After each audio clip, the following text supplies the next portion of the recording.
Hello and welcome to episode 4 of the Films Not Movies podcast with me, Charlotte. And me, Arron. In today's episode, we're going to be talking about Rogue One, a Star Wars story, and a slightly older film called A Girl Walks Home Alone at Night. Now, we always try and keep these podcasts spoiler-free because we absolutely hate it when spoilers come out in film reviews because we want to encourage people to go and see these films and not ruin it for them.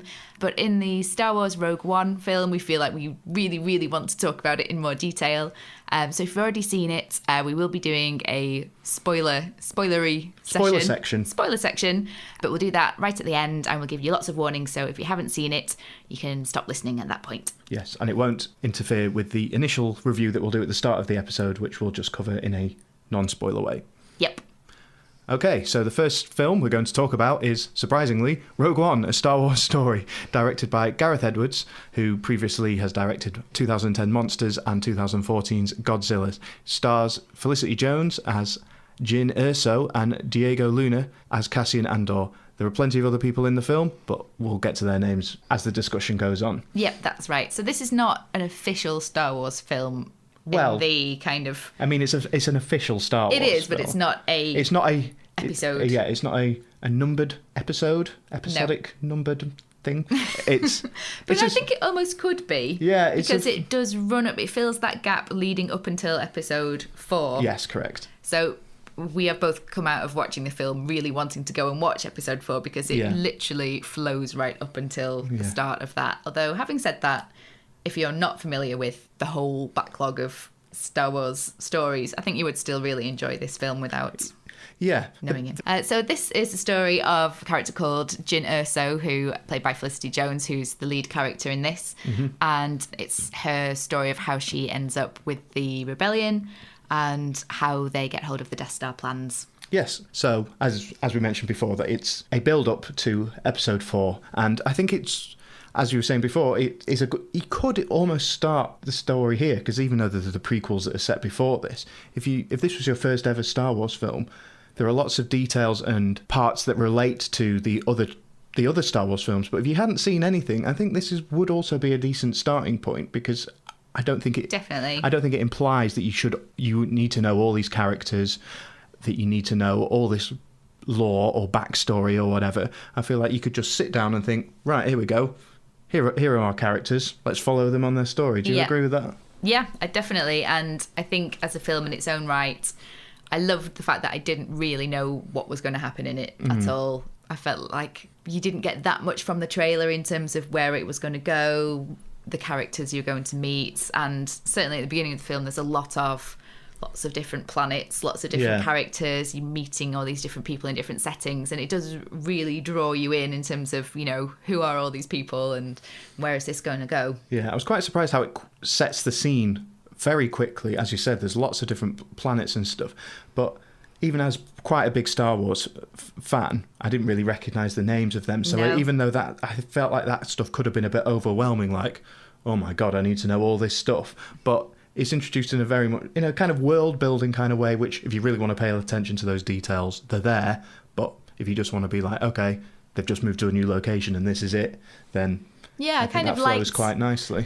Like not that it was expanding the Star Wars universe, because they've obviously always been there, but kind of raising awareness in your mind of the bigger, the scope of the Star Wars universe, really. Like, it is a universe, but it's kind of just finding out more about it, really. Yeah. So, Arron, you've now watched this film twice. Yes.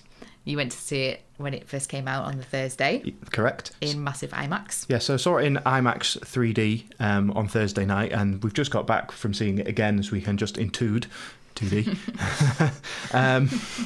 Honestly, I would say see it in 2D and maybe not even in IMAX if you could. I don't think it really added, especially the 3D didn't add anything to it. Not that it looked bad, but it really didn't add too much to it. I mean, it's a very visually stunning film. Some of it, the space battles, as you would expect, are absolutely exceptional, and not only how they look, but the intensity and style of them is great. So, Arron, you're a major Star Wars fan, aren't you? Yes, I wouldn't say so. I'd say I was quite a big fan, but I think everyone else would say I was a massive fan, so it probably means that I am. Whereas you're not quite as big a fan, are you? No, I've enjoyed all of the films, but I'm not kind of that next level fanage. Yeah. Maybe it's a little bit of a swap of how much Charlotte enjoys Harry Potter in the discussion of Fantastic Beasts last week, whereas I enjoyed them, but only have really watched them. Maybe. Yeah, but I'm not a Harry Potter super fan. No, that's true, as discussed. So I was very much comparing this to The Force Awakens, which we went to see fairly, obviously when it came out, and a year ago. Absolutely loved. Yeah. So I kind of had that in the back of my mind because some people said that they thought Rogue One was better, and the best Star Wars film other than the original 3. And for me, I was really drawn in at the start of the film, and then I kind of felt a little bit like it lost its pace almost. I know there was moments when I was thinking, I think The Force Awakens was definitely better, but then I felt like there was a real turning point in the film. I think the characters, I think all the acting is brilliant, apart from maybe a couple of little tiny roles. I think all of the acting was really wonderful, and I did very much like the characters. But what I did kind of like this about the characters, but they were not massively huge, heartwarming characters. There isn't a Harrison Ford or even a Princess Leia in terms of wisecracking, or they're not the kind of characters that you instantly go, oh my God, I love these guys. Yeah. And I like that about it. They're more real, really. Yeah. I like that point a lot, actually. And the more I think about it after you've just said it, it feels like this is the first Star Wars film that really puts a lot of the characters into the grey area between kind of good and bad and the reasons why they're doing things. Whereas, of course, in the old ones, it's almost has been as obvious as black and white, a bit of a Lord of the Rings type way, where these are the good guys, these are the bad guys. They're all good, they're all bad. Come on, let's go. Yeah. Whereas this one, it definitely tries to place a lot of the characters into a grey area is the easy way of describing it, where they've got characteristics that are good and bad. And I don't know, I feel like it makes the film seem a little bit more, maybe not grown up's the word, but just a little bit. I think it is more grown up. Yeah. I think it assumes more of the audience, makes them that you don't need something as simple as these are the good guys and these are the bad guys. It's like you understands that your audience might be able to understand more complex characters. Yeah, that's it. I think more complex in terms of morality, doing right and wrong, but also just more complex in terms of you take more time to get to know them and they take more time to come out of their own shells as well. I think, this Star Wars, you've got droids who are immediately lovable, and in Force Awakens there's a lot of humour coming, oozing out of these characters that makes you love them almost straight away. You instantly recognise them as those kind of Star Wars heroes, whereas I think in these, you don't get that, not at the beginning, and then you kind of get to understand all of them as it goes along. It doesn't really come out at the start, and then they kind of get to know each other as well, and then as things evolve, everything sort of comes together at the end and just makes it a really, really fantastic film. Yeah. So stick with it, because for me there was a point when I was thinking, I'm not sure I'm loving this as much as I thought I was going to love it, and then it really just evolved. Yeah, I agree with that, almost to the point where actually on the first viewing I was thinking, after watching the whole thing, I was like, well, I enjoyed the ending, but it took a while to get going. But on my second viewing, I felt like I enjoyed the whole thing a lot more, and even the problematic middle section that you mentioned didn't seem to bother me at all this time. I knew what was going on, I knew what we were building up to, so it was kind of, I could pay attention more to what the characters were, what kind of foreboding they were putting for things that were going to come ahead. That might not be the right word, but I think you understand what I mean. I would definitely give the film a couple of goes at least, if you're a big Star Wars fan, because on the first go through, for me, I felt like I wasn't even that excited about seeing it, but I had built up a bit of excitement ahead of going to see it for the first time, where when I said before that you won't be overwhelmed by the detail if you're new to the series, you might almost be overwhelmed by the detail if you're already a fan, because I felt like I was spotting so many little things. I was looking for that. I was like, I saw some returning character. Yeah. And there's a few little... all the time, and then I was like, actually, am I listening to the dialogue here? Am I forgetting something? And I definitely missed a few key lines of dialogue the first time through, and I don't think that was a fault of the film. I think it was more as a fault of my own trying to see everything at once. So on the second time, when I knew basically what was going to happen, I felt like I enjoyed it a lot more the second time through, where it's hard to place it against The Force Awakens, because actually I feel like they're very different films. Yes, I agree. which is always a bit problematic with rating Star Wars in any kind of order anyway, because so many of the films are different. But I'd say this is the most removed from any of them, because it's not focusing on the story of characters you already know. It's a spin-off. It's a side story. It's the overarching story of the episode numbers gets to this point, but here is a little nugget of a film that makes another film make a lot more sense. Yeah. If that makes sense. Very good description. And so it's a nuggety film. Yeah. And I think it doesn't feel as much like a family film. It feels a lot darker, a lot more real. You know, you really get the sense of the rebellion in this. I think from some of the other Star Wars films, you kind of get they're all heroes and they save the day and that's what they do. Yeah. Whereas this is very much, you know, you get a real sense of the hardships and I really enjoyed it, and I really understood the rebellion better and where they're coming from, all the motivations. Yeah, I agree. It's definitely a darker film, and it's darker in two ways. I feel like it's actually quite dark to look at a lot of the time. Compare it to The Force Awakens, which has dark moments, but it can be really quite bright with the colours of like BB-8 and on lots of colourful characters and cantinas. And I guess the bright light, the bright sunshine of on the sand desert, and on the desert. Whereas this one's at some points I felt this is so dark, but it's obviously a stylistic decision because I feel like thematically it's quite a lot darker and much darker. It's a 12A certificate, which I still think of as being a 12. And I don't think small children. It's not that it's too scary for them, because I don't think it's actually that scary. But it's almost like the themes are darker, and I don't think they would understand a lot of what is happening and why it's happening, and they're just kind of waiting for where are the Jedi, where are this. It's just like that's not what this film's about. I think if they were really young enough not to understand it, they'd probably be okay. But if they're sort of that age where they do understand it, it might be a bit much for them. Yeah, I agree, because it's definitely more. Again, I don't think it's more traumatic actually, but it's less hero of the day type. Gets wrapped up in a little ribbon. It seems more. It's more of a seems ridiculous for a series that is called Star Wars. It's got war in the title, but I feel like this is the only film which represents war on a one-to-one level of the troops on the ground rather than the troops are just there while the heroes are doing stuff, because that's kind of the feel of it. So I feel like it's close to a war film, and I think that is represented in my next little topic that I want to talk about, which is the music. Now, this is the first Star Wars film that hasn't been composed by John Williams. Yes, I know you're a massive fan of his score, as am I. Yeah. Excellent. I mean, John Williams is responsible for so many themes from your childhood. We were talking about Harry Potter last week. I don't know if he did Fantastic Beasts, but he did all the earlier Harry Potter films, and the main theme. He's just a theme machine.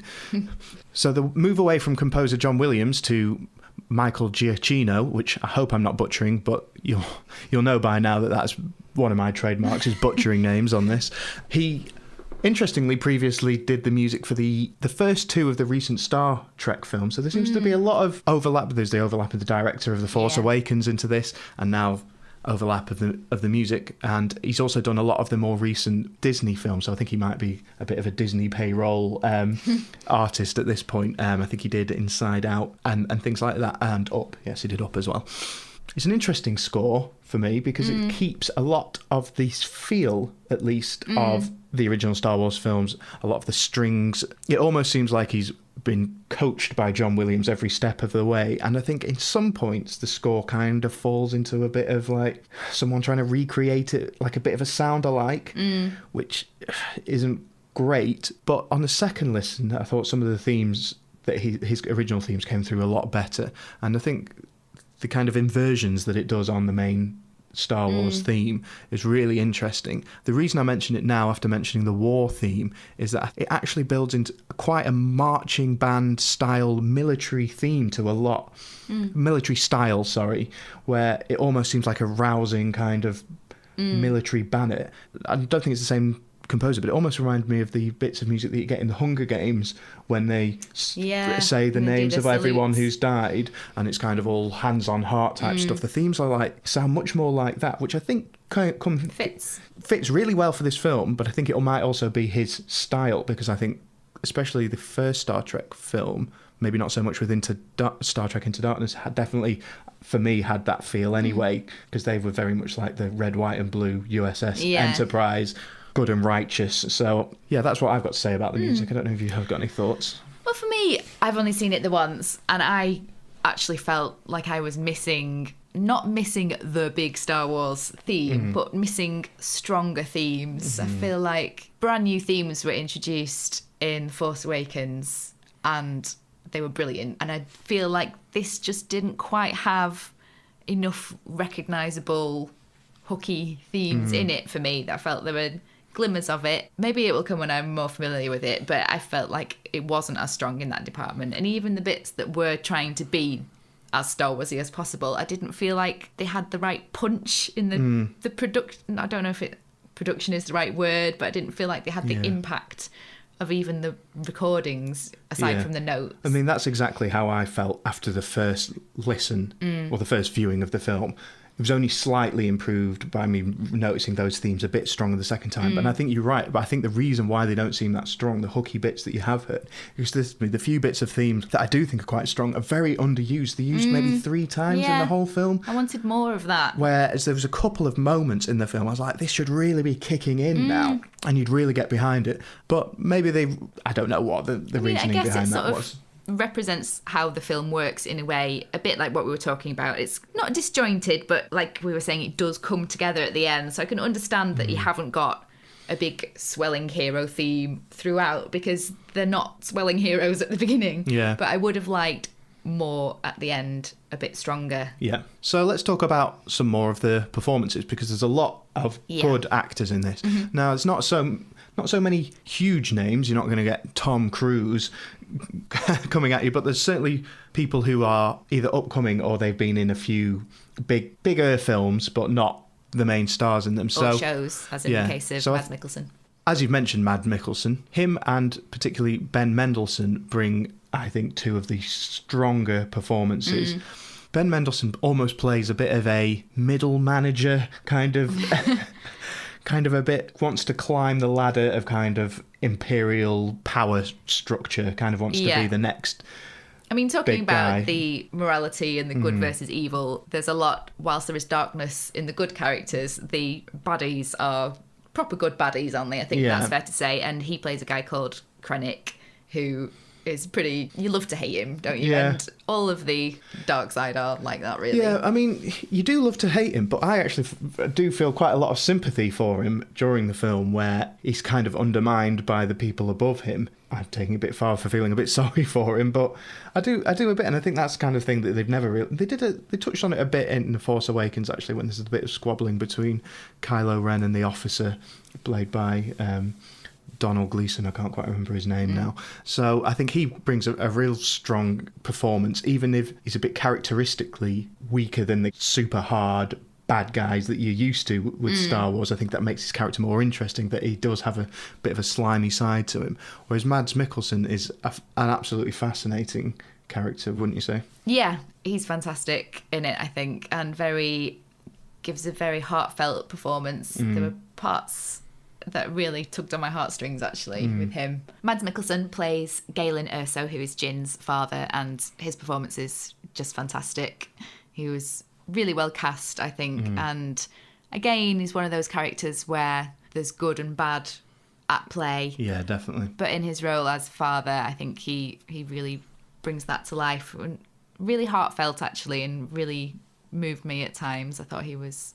And he's just got one of those faces, hasn't he? He's just engaging. And I think most of the cast have been really well chosen for being very watchable from that point of view. Yeah, I think he's one of the stronger performances in the film and really steals... I mean, when I think of the film, looking back on it, he's one of the absolute standout performances, even though he's not actually in it tons. So I think that says a lot about him. What did you think of the performance of Felicity Jones, so Jin, the main character? I think... For me, sorry, interrupting you before you've even started, I think for me her performance, on the whole, is pretty good with a few dodgy moments. I didn't think she was dodgy at any point. I did feel that, and this is one of those things that I appreciate more now that I've seen the whole film, you know, you just don't warm to her at the beginning. You just don't fall in love with her.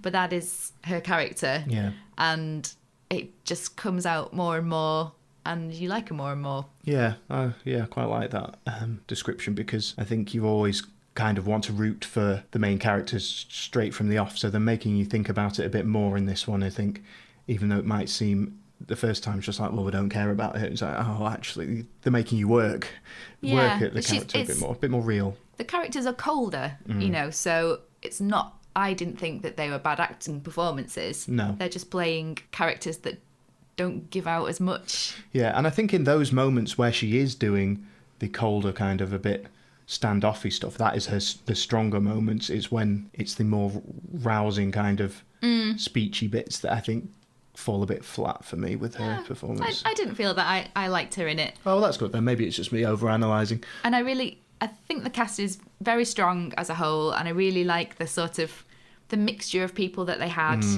And I think it's great that the recent Star Wars films have had such a diverse bunch of people and strong female roles. And, if you're a kid growing up when you're old enough to watch this, I think it's brilliant that you've got such interesting people to see on the screen, not just your big cheesy stars. Not just Tom Cruise. No. Thought Riz Ahmed was great in it as well. I really liked him.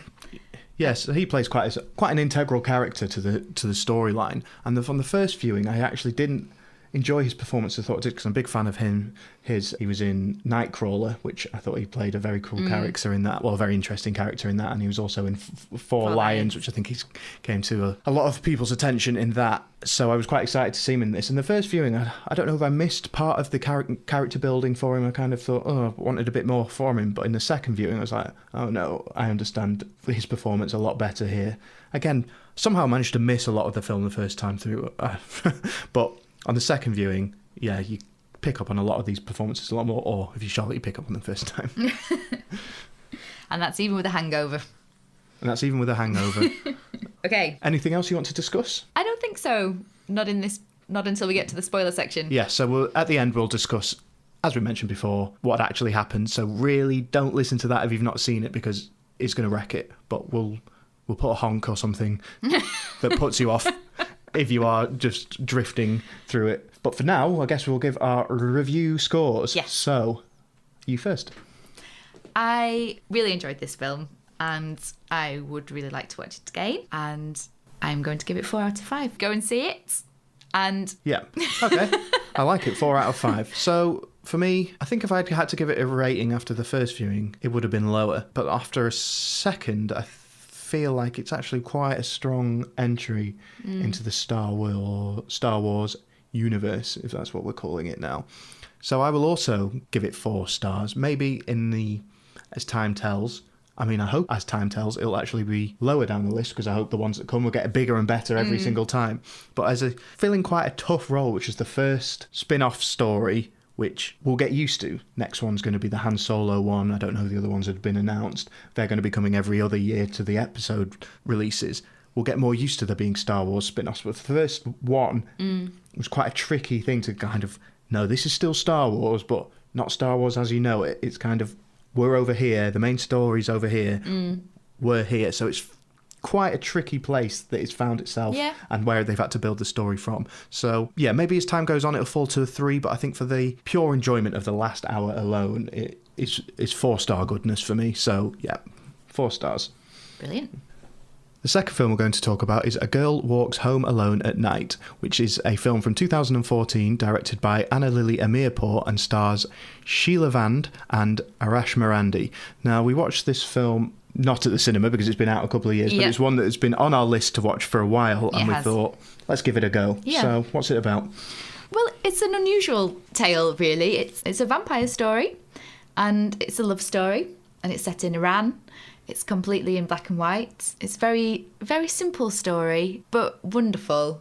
It's extremely stylish, and it really follows very few characters in it, and lots of silence, really. A lot of just very gorgeous black and white scenes. Yeah, I think it's very atmospheric. I think the black and white adds to that. I mean, it's a vampire film, and the main character in it, which as far as I'm aware, is just called the girl, if she has a name at all. So Sheila Vand she's the vampire in it. So I think that's a nice little role reversal. Okay, yeah, you do get some female vampires in films, but it's not normally there's one vampire and it's a woman, which gives it a different can use not her womanly wiles, but kind of it gives a very different edge to the kind of way that people get drawn into being attacked by a vampire. And despite, yes, it's a vampire film and people get munched by a vampire, and there is some moments of threat, it really doesn't linger on it being like, oh my God, this person is going to get bitten by a vampire. You're pretty much on her side, I would say. Yeah, I mean, it's in a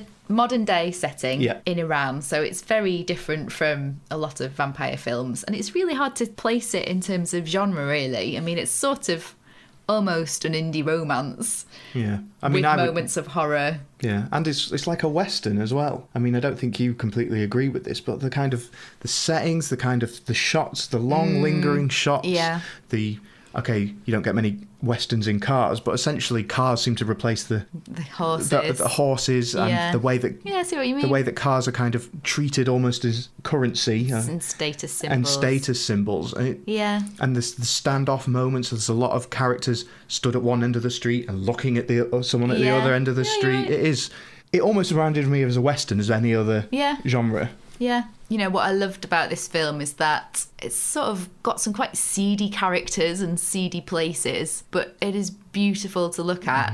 It's, you know, it's in black and white, but it's God knows what lighting she used to get the sort of bright whites and dark darks. It really is a work of art, really, I think. Yeah, I think the lighting I agree with completely, because it is in black and white, but the lighting is so important. It does make this huge contrast between black and white, and even the main character wears black and white as an outfit, which I think really makes her stand out, because she's almost looks like a traditional vampire, but still wearing jeans and a t-shirt. Yeah. It's bizarre. But she wears this sort of half traditional headwear, half cloak combination, which they play with brilliantly. It did remind me of some other films, actually, in terms of her character. And the film, despite it being ostensibly an arty black and white film, all in Iranian, there's a lot of humour in it, gentle humour that comes out through the lead characters of the girl and the boy, Arash, and how their very strange relationship evolves, and the fact that she is basically, you know, a young woman who likes modern things, and the kind of funniness that she's a vampire at the same time. It just made it really charming, really, and really appealing. Yeah, I mean, I hate the use of this word, but I think it applies in a positive way to this film, is that it is quite quirky. Quirky often makes people groan and think, oh God, here we go. But it definitely has I think the charm and the humour has the narrative. Well, sorry, the narrative drive is that it's a horror film, is a vampire film. This is the kind of really what draws you in is their relationship. He's a bit useless. She's a bit useless as well. Really, they are almost like. I don't think either of them are useless. Are you kidding me? They both don't really know what they're doing. They're both making mistakes. They're almost just like teenagers. That's it. They are young and sort of drifting and finding their way, surrounded by some awful people in pretty shit circumstances. So useless then. And the two lead roles themselves are what make the film, really. I mean, all of the characters in it are great. Yeah. Really engaging to watch, but none more so than the lead characters. The girl, played by Sheila Vand, and the boy, Arash, who is played by a guy called Arash.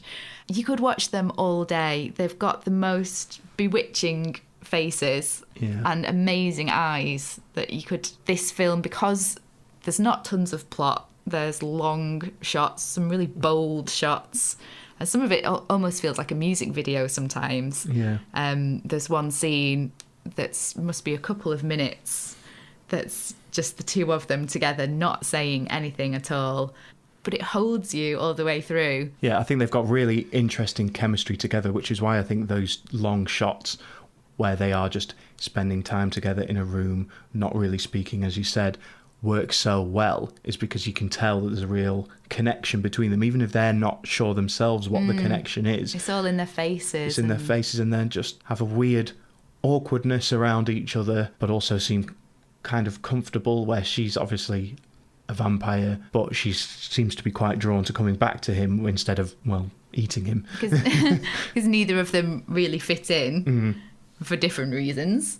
because she's a vampire, but they just kind of are drawn together, and it's really wonderful. And I think what's really telling for me is that these two are the unusual characters, and you can't really say exactly what they're like because they are different, whereas the rest of the characters are almost sort of tropes or stereotypes of characters, and you can even see that at the end in the credits. They don't even all have names. Well, although they do have names, they're kind of cast in roles. So you've got, the pimp, the prostitute, the princess, and they really fall into those, exactly what you'd expect them to be like. And then you've got these two oddballs who are only ever going to fit in together because they're just not two-dimensional characters. They're 3D weirdos. Yeah, and I think that description of it is really fascinating because before I'd seen this film, I'd heard about it and that it was a vampire film. So I was expecting a lot more of a straight vampire film. I knew it was a girl who was the vampire, but I was expecting it to be a lot more of a horror film. I mean, it still is, but it's not. I hate to even describe something like Saw as a horror film because it isn't to me. You don't need to hide behind the cushion at any point. No, but I think it being so different, it takes a moment to set your expectations for what you want from a film. And then I think once you fall into the rhythm of the film, because I think at the start I was a bit like, well, not just the start of the first half an hour or so, I was like, well, what's going on here? What is happening? And then once you fall into the rhythm and how the characters work together, I think it turns into really fascinating. But I felt quite relaxed while I was watching. I was just like, as you were saying before, I could spend a lot of time with these characters. Yeah. I could watch them, their tale unfold for a lot longer. Yeah, and you just take it all in, really. I mean, on the face of it, it's a black and white arty film in Iranian with subtitles, but also there's not a lot to get your head around. You just sort of drink it all in, and that's all there is to it, really. It's such a simple story, very sparse dialogue, but I really loved it. Yeah. Another thing I want to talk about briefly, because I think you also really enjoyed it, was the use of music in this film. I don't know whether to describe it as an 80s soundtrack, but she definitely seems to have a bit of a persuasion for kind of synthy, poppy kind of sounding. Which suited me. I love that type of stuff as well. I think when she starts listening to that music, I don't know what you expect a vampire to listen to. I don't know, Holst or something. So when she starts listening to this kind of stuff, it kind of, I think it was around then it really set the tone for me of like what this film is about, the humour and just her really still being like a teenage girl. And that was kind of what reminded me of the film Persepolis a little bit, because the lead character in that still very much has those sort of fun tendencies, even though her whole surroundings are very much strict. And so all in all, I think it's fair to say we both really enjoyed it. Yeah, it was quite different to most other films we've ever seen, really, even though there were some similarities in terms of the visuals and just the pace and the mood. It was quite a refreshing change. Yeah, so I think it's a film for if you're looking for something quite different, something funny, something charming, something visually pretty fantastic to look at, despite it being set in a town and being black and white. So, all in all, A Girl Walks Home Alone at Night is pretty different to most of the films, would you say? Yeah, I mean, it's, I think, an indie film at heart. I think the humour is one of the real standout qualities of it, along with the performances of the main characters. It's still got a bit of that horror element to it, which I think really works well, even if it isn't completely overbearing to the main story. I really enjoyed this a lot more than I thought I was going to. I thought I'd like it. I thought I'd be a nice little, let's watch that once. Yeah, that was fun. But I found myself really wanting to just live it for longer. I was kind of a bit gutted when it finished. So for me, I'm going to give it 4 stars again, completely different to the 4 stars that I gave to Rogue One, but I think just equally deserving of that rating. Yeah, I completely agree. I would also give it a strong 4. Just beautiful to watch, really different, funny, charming. Loved it. Okay, so this brings to an end the main discussion, this episode of Films Not Movies podcast. You can find us at FNM Pod on Twitter. You can.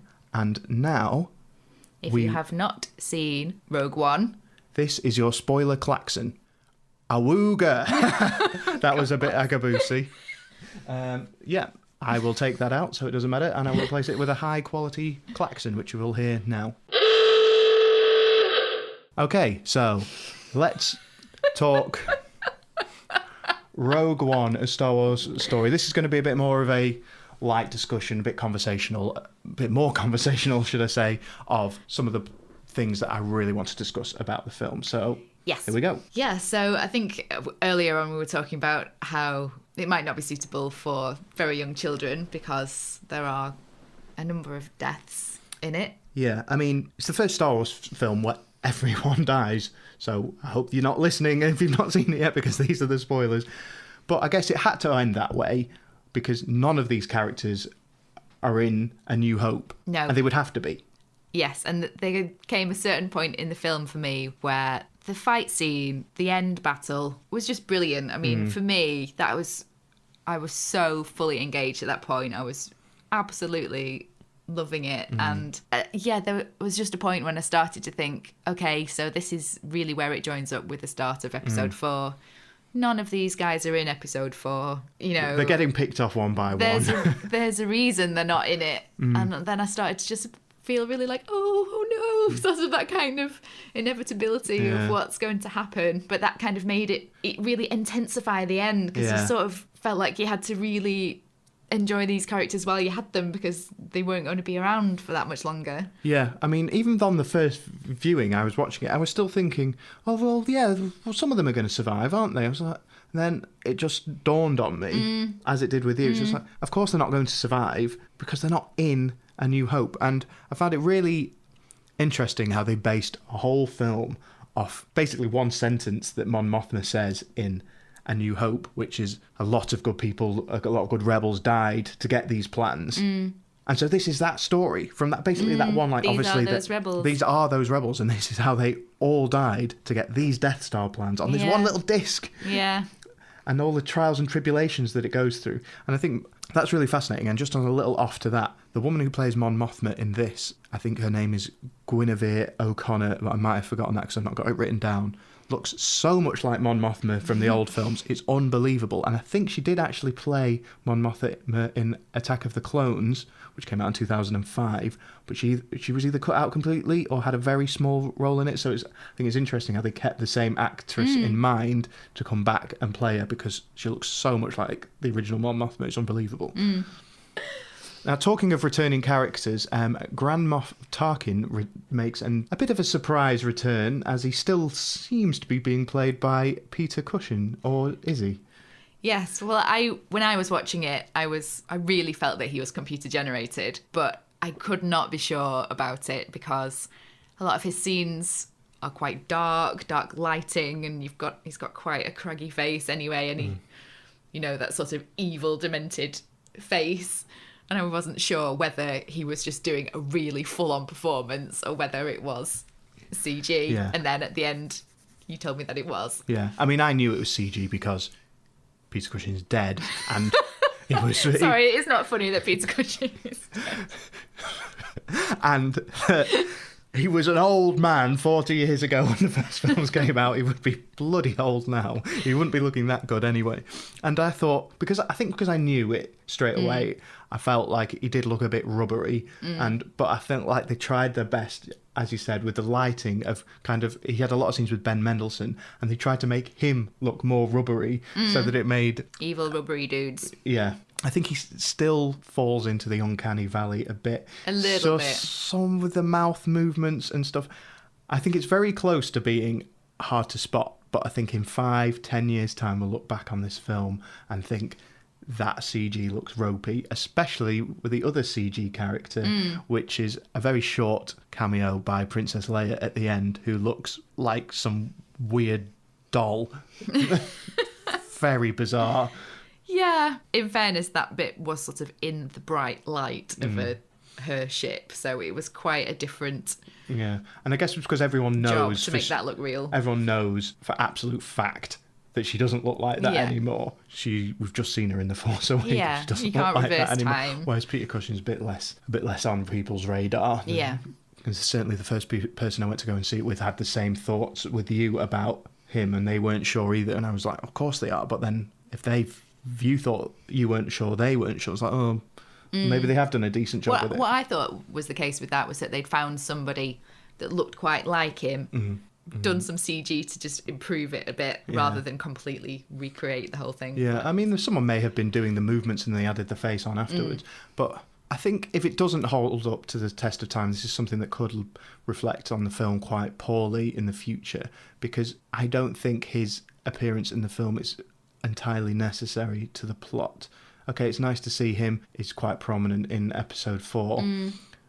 But they could have worked around that perhaps that Grand Moff Tarkin could have been drafted in to look after the Death Star after Krennic had been killed. They could have just used that as more of a plot device. Or he could have had another superior who died and then he replaced him. But I guess that's the thing that they've got to go for, is that because if they do pull it off and if it still does look good in a few years' time, then it joins up those stories even better. But I just think from the point of view that if it does end up looking poor, it will seem to make even less sense.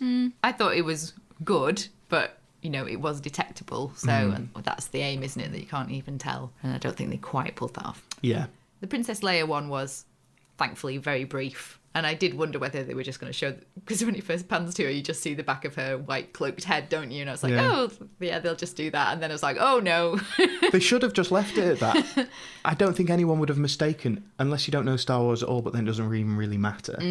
Or they could have just sort of panned away and she was looking down to the files and just seen like the side. Yeah, I think it was because it was full face. Yeah, it was. Weird plasticness going on. Full moon face. Yeah. I don't even think she looked that right. Still, her face was too wide or something. I don't know. It was weird. Yeah, so on a different note, I think another thing that took away from the film a bit from me was that it was completely inevitable, everything that was going to happen in the film.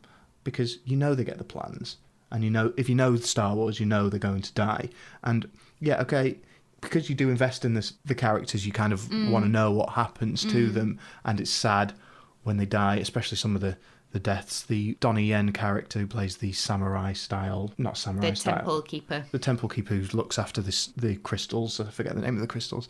He dies quite a heroic death. And I think he plays quite a fascinating character because he's almost like a fanatic about the Force who doesn't necessarily have any Force powers. I think at one point he tries to use Jedi mind tricks to seduce a load of stormtroopers to doing what he says. And they're just like, who's this old git?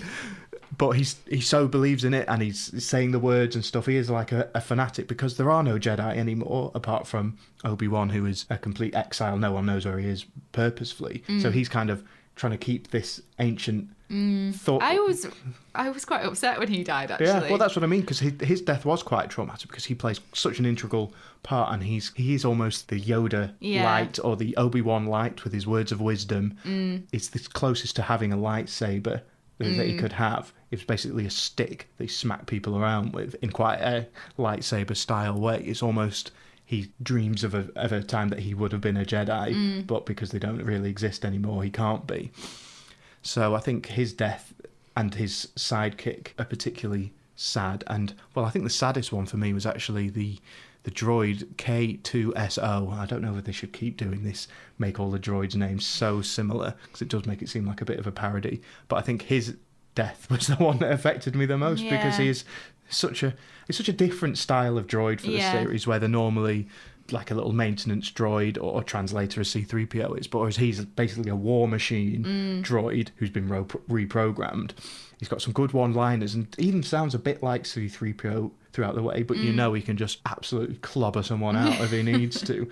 So when he's on his last stand defence, I felt probably the most sad for his death out of all of them. What got to me really was a lot of films, especially ones that have a fight scene in, you almost expect that stage where everything looks bleak. In any sort of battle, it starts off and the goodies are kicking ass, and then there comes a point where it seems like everything's turning.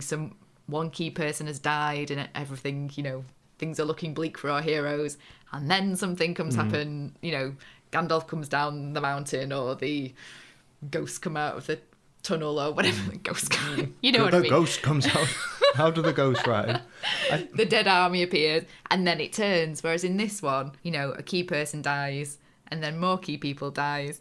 And their struggle gets harder. Yeah, and then you realise okay, there's not going to be that bit. Even though all the other rebels appear, it's not enough. I mean, as we mentioned in the Star Trek Beyond discussion last week when I mentioned The Force Awakens, one of the bits that annoyed me most about that film was them all surrounded around the round table explaining how they're going to blow up the Death Star. There's a similar scene in this where they are around the council table discussing things, but I don't think it ever goes to this naff kind of plot device to say, and this is how we're going to do it. Yeah, they have a plan for how they're going to do it, and there's the bit with the master switch, which is a bit lame, where it's just, this is the switch.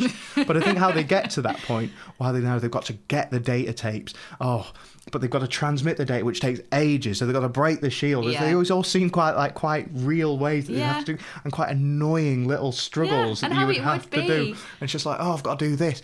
You've got to realign the dish. Okay, the controls for realigning the dish were there, but there was no just bit where it just works. It was just like, now I've fallen off here, now I've got the data tapes, and I've got to transmit data. I mean, how weird is that? That transmitting data is kind of the main thing they've got to do in a film rather than blow up a space station. But it was all a lot more realistic from even that scene around the table where you've got loud vocal people arguing against it, and they've all got their own political reasons and their own agendas. It wasn't very much. It was the opposite, really, to how it usually goes, which is one rallying speech and everyone goes, woo, and then they go, let's do it. And then it miraculously, even though it's a really scant plan, always just works first time. Well, this wasn't like that, and that's how it actually would be. Yeah, because you don't know what things are going to be like until they're there, and then you have to deal with what you face. Yeah, they change plans on the fly, like the communications tower that Riz Ahmed has to patch in. Well, that was never part of the original plan. They just realised that they needed to get the message up, that they needed to do whatever they can to get the shields down. And I just think those things are things that could easily be missed on the first viewing, but I think they're the things that will make this film seem stronger when we look back on it. It's just, whereas I think The Force Awakens, I love a lot of that film, and I would also give that 4 stars if I had to rate it. And that probably has stronger characters because you just know they're going to be built over more episodes. But I feel like the story work on this one is stronger than The Force Awakens. Yeah. Because it all seems more viable, and they struggle to get to these points, and all the people die doing this one epic quest that they've got to do, and they know they've got to do it, so they've got to carry on, because if they don't, they're knackered. And it was, in a way, a more easy to follow story than some Star Wars films for me, I felt, because it was quite self-contained, because they had this kind of gap to operate in, like they had an end point to get to, so there weren't, in other Star Wars films there are kind of parts that are going to turn into other things, but there wasn't really in this one. This was just how they got from A to B, really. And it all did follow on quite logically, so I found it quite easy to follow, whereas even like, I can remember the first time I ever watched the original Star Wars, it's not really fully getting it. With A New Hope and this, I think they're quite structurally similar, whereas if there was never any other film that came out, they would work. Maybe this one a bit less, because it does set the scene a bit with Darth Vader right at the end. But with episode 4, because it was basically made because they didn't know they were ever going to get any more, that story does completely contain. But I do understand that it doesn't actually make 100% sense all the way through, but I was just thinking of it compared to episode 5, where you could not watch The Empire Strikes Back on its own. You're just like, what the hell is going on? But I think also, in the first Star Wars, you've really got to read that scrolling writing and try and understand it, because once I fully understood that bit, it makes the film make a lot more sense. I think that was part of it the first time. When I was a lot younger watching the first Star Wars, once I actually got what the scrolling writing was saying, it made the film make a lot more sense. I agree, because I don't think I used to read that when I was a kid, but I think a lot of the time... And you can still enjoy it, but not really comprehend what is this rebellion, and who are, why are these people clashing, and why are they bad? Why are they rebelling against them? I mean, I think it's such a given because everyone knows the story so well now, but I think when you are new to it, it doesn't fill that in so well. But I think this one does. Maybe the story is a bit simpler with here, because it is just, there's no force really to worry about. It's just this band of people need to get these plans for the Death Star, because they've seen what it can do. It blows up Jeddah, which is a lot of their hometown, And I really think that fits the military kind of feel to it, is when they're all jumping off the planes and they're saying for Jeddah and stuff like that. You never hear them saying for Alderaan, really. No. When Alderaan gets blown up. But they're like really passionate. It's like, no, we're getting revenge, which isn't a word you would really associate with the rebels, but it probably should be. But they're getting revenge. They're getting back at the people who have taken everything from them by taking the one thing that can dent their plans. So a bit different. Yeah. I'd say. I felt like a lot of the dialogue for the fighters, sort of Cassian's team of guys, when they go in and they're on the ground, some of their dialogue was so sort of basic in a way, like, get in, you here. Like, I don't know, it just seemed not very good from a script point of view, but actually what they probably would say in battle. It wasn't this film, it's just more real in so many ways, really, because I think one of the famous things about the original Star Wars is they're given lines which nobody would ever really say. They don't sound natural as speech, whereas nearly all of this film did, I think. They weren't kind of odd constructions. Yeah. It'll probably make the film less quotable in the long run, which will probably go against it, because a lot of those weird sentences from the original Star Wars films are the ones that people say, even though no one would ever say them. Whereas this, as you say, they are like, go here, do that, get down or whatever, all type things that people would say in those situations, which makes it seem more real, but it makes it seem less like a Star Wars film. But again, I think it has that license to be less like a Star Wars film, because it is a Star Wars story. It isn't episode 3.5 or whatever you would have to call it to fit in that gap. Yeah, and it really it's really a film about the rebellion for me. Obviously, there's Jin's story, which is woven into it, and she becomes part of it, but she isn't at the beginning.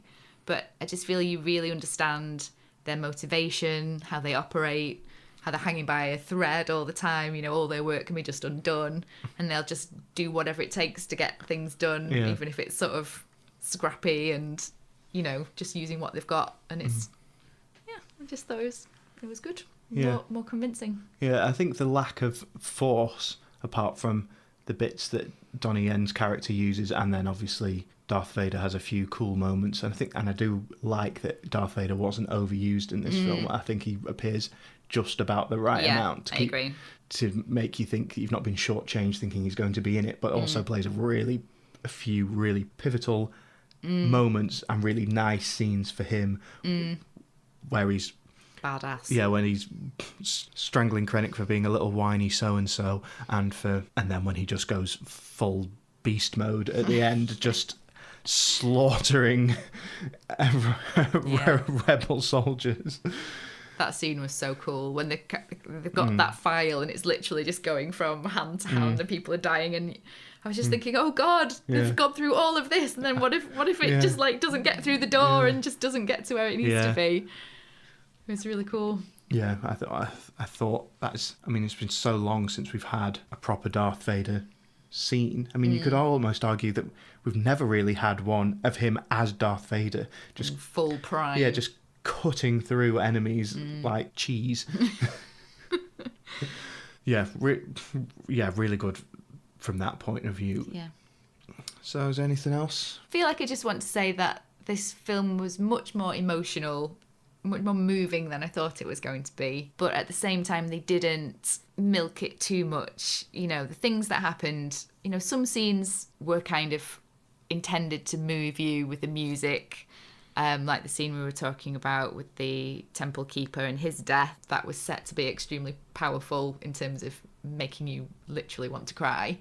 But the scene with the droid dying, that happened so quickly, really. I mean, it was like, oh my God, now he's dead. But it was sort of moved on before you really had time to dwell on it. And then the same with the big ending. You know, they could have had so much swelling music over that and made it really kind of wrung your heartstrings a lot more. And I really respect that they didn't do that, because, you know, sometimes it can be a bit cheap and you kind of feel like you're being manipulated. Yeah. Whereas I did feel really quite moved by it, and I kind of want to watch it again in our living room where I can kind of really absorb it and think about it and appreciate what's going on as it happens, because there is so much to take in at the end, from the battle scene to the end, really. I would agree. I mean, I've seen it twice. I mean, I probably like to see it at the cinema one last time. I mean, this shows how much of a Star Wars geek I am. I feel like I need 3 viewings at the cinema, and then I can wait till the DVD comes out. It's like, no, I'll be satisfied. But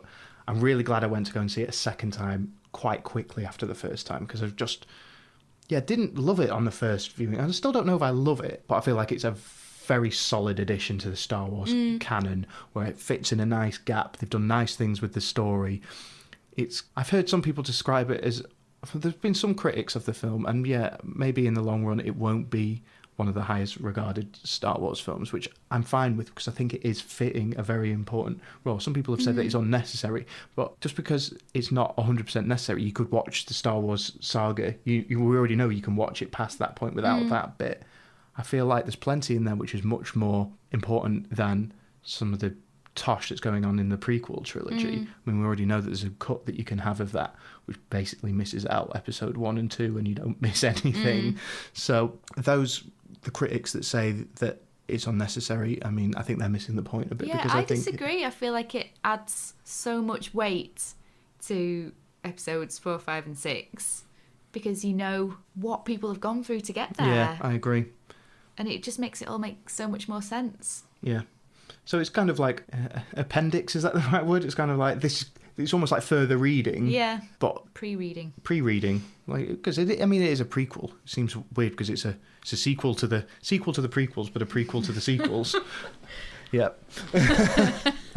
I went there, but yeah, I really liked it. Okay. Me too. So go and watch it. Well, if you're listening, you've already watched it. Yeah, so we hope you liked it too. If you've listened to this bit and you've not seen it, you're an idiot, because you've ruined it. You've ruined it. And thank you, Arron, for not saying anything to me before we went into it. Yeah, well, luckily... You could have said something like, bring your tissues or something, and that would have...